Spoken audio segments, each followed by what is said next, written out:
sahabat seperjuangan di seluruh penjuru tanah air.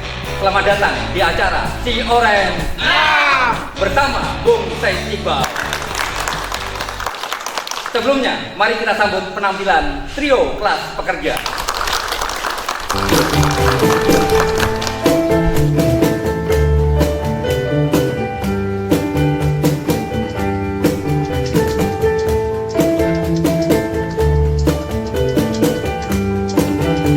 Hujan gerimis aja, ikan teri di asini. Jangan menangis aja, yang pergi jangan dipikirin. Hujan gerimis aja, yang lele adik kumisnya. Jangan menangis aja, kalau boleh cari gantinya. Hujan gerimis aja, pergi berlayar ke Tanjung Cina. Mengapa adek menangis aja? Kalau memang jodoh tak kemana, hei hei. Acara hari ini adalah Mari Bicara. Jangan lupa like, share, komen, subscribe, dan bunyikan tombol loncengnya. Sahabat seperjuangan di seluruh penjuru tanah air, saya Presiden Partai Buruh, sekaligus salah satu pengurus pimpinan pusat Badan Perserikatan Bangsa-Bangsa PBB yang berkantor di Geneva, Switzerland, atau dikenal dengan ILO Governing Body. Hari ini, dalam beberapa minggu terakhir, hati terasa terenyuh. Kebetulan anak saya seorang dokter, Dr. Sarifah Soraya. Dengan berlinang air mata dia bercerita pada saya, sambil bersimpuh di kaki saya, dia menceritakan tentang kegelisahan hatinya. Dia menangis melihat di televisi, para guru-guru besar, profesor, doktor, orang-orang yang selama mengabdikan dirinya di bidang kesehatan, mempertaruhkan kehidupannya untuk nyawa orang lain, atas kehendak ilahi Rabbi, Tuhan yang Maha Kuasa, Sang Hyang Widi yang memberkati, sesuai agama kita masing-masing. Dia bercerita hatinya tak sampai hati.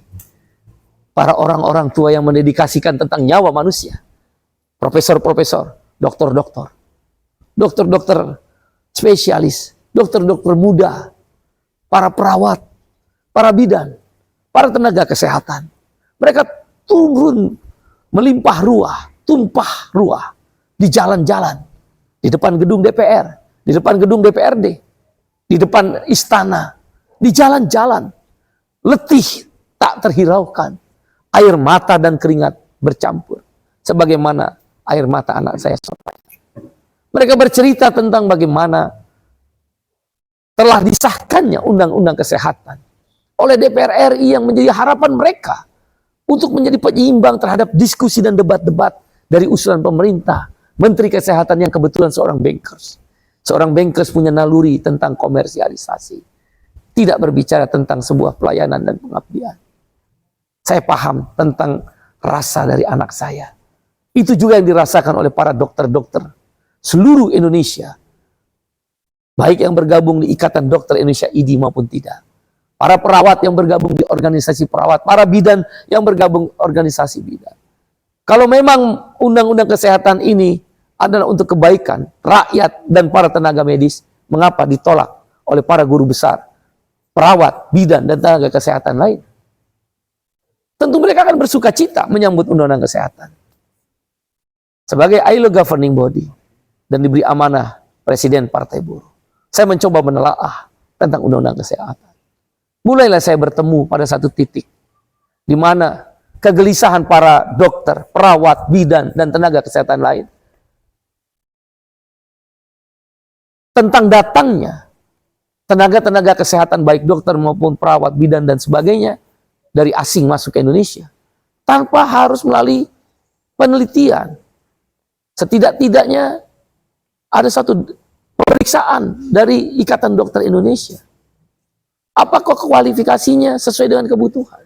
Apakah dokter Indonesia tidak ada yang punya kesanggupan untuk memberikan pelayanan yang terbaik? Kegelisahan itu tentu bukan kegelisahan yang begitu saja terjadi. Bagaimana kemudian komersialisasi bidang kesehatan menjadi sesuatu yang mengancam terhadap pelayanan dunia kesehatan. Nyawa manusia bukan bicara tentang uang. Itulah kegelisahan anak saya dan yang saya bisa tangkap. Undang-undang kesehatan kemudian menjadikan mandatory spending menjadi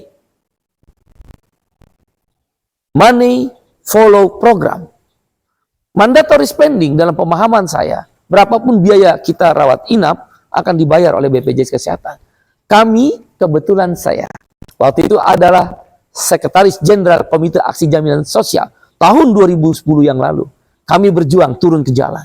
2 tahun kami berjuang bersama beberapa teman DPR yang ada di parlemen waktu itu. Bersama Dr. Rizal Ramli, bersama Mas Tom Surastomo, bersama Profesor Hasbullah Sabrani. Bersama kaum buruh, petani, nelayan, kami bersatu padu. Lahirnya Undang-Undang BPJS. Dulu kita mengatakan orang miskin dilarang sakit. Maka kami balik. Saya ingat cerita bagaimana sebuah koran Kompas, saya baca pulang dari Jerman.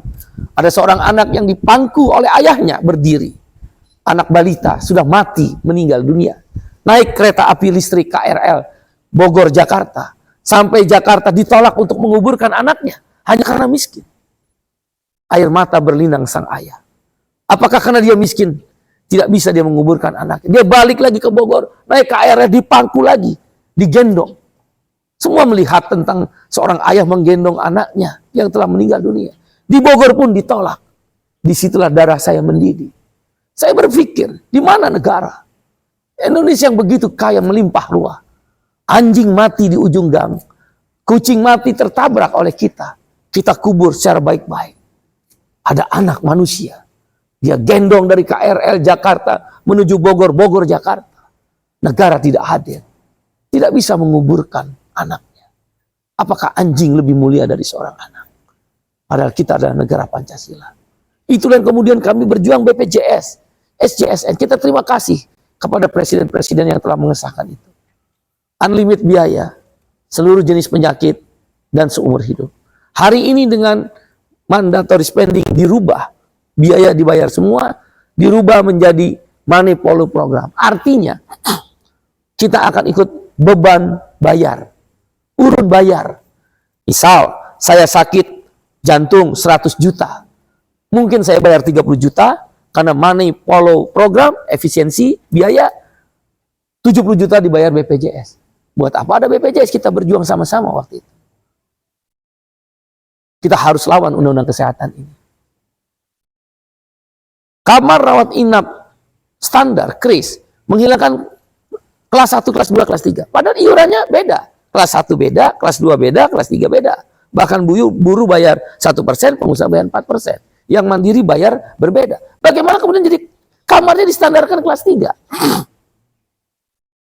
Dan akibatnya apa dengan KRIS, dengan mengaitkan dengan undang-undang kesehatan ini? Apa yang terjadi? Rumah sakit swasta menengah bawah yang nggak mampu lah. Rumah sakit Muhammadiyah yang menengah, rumah sakit pribumi yang menengah, rumah sakit para pengusaha-pengusaha lokal daerah. Mana mungkin dia akan investasi?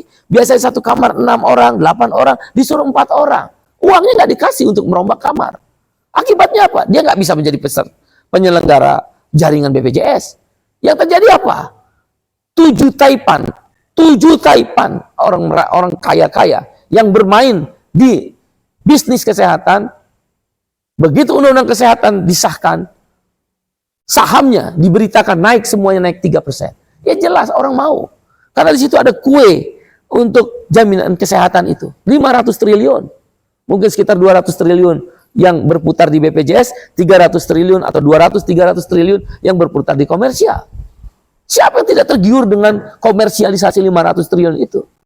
Karena mereka taipan, punya investasi besar. Mereka bisa memenuhi syarat KRIS, kamar rawat inap standar, dan memenuhi syarat money follow program.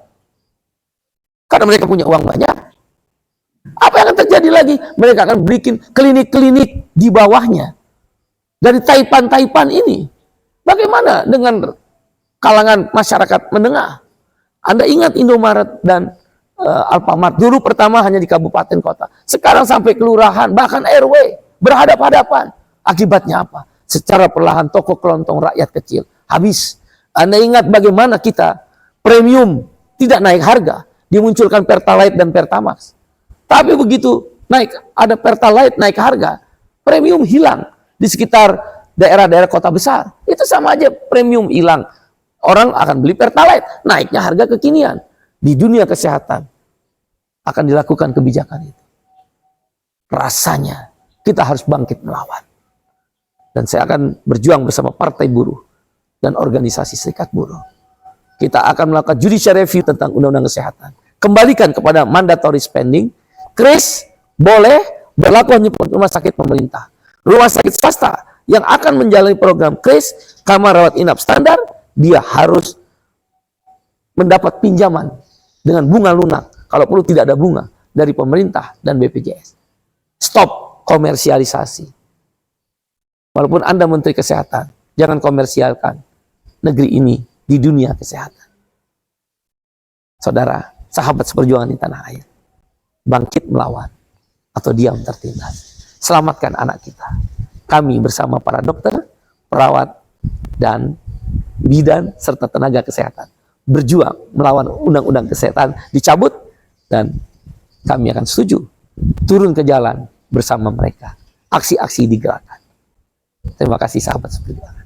Ya warna oranye Partai Buruh, warna oranye Partai Buruh, partainya kelas pekerja, partainya kelas pekerja, Partai Buruh nomor 6.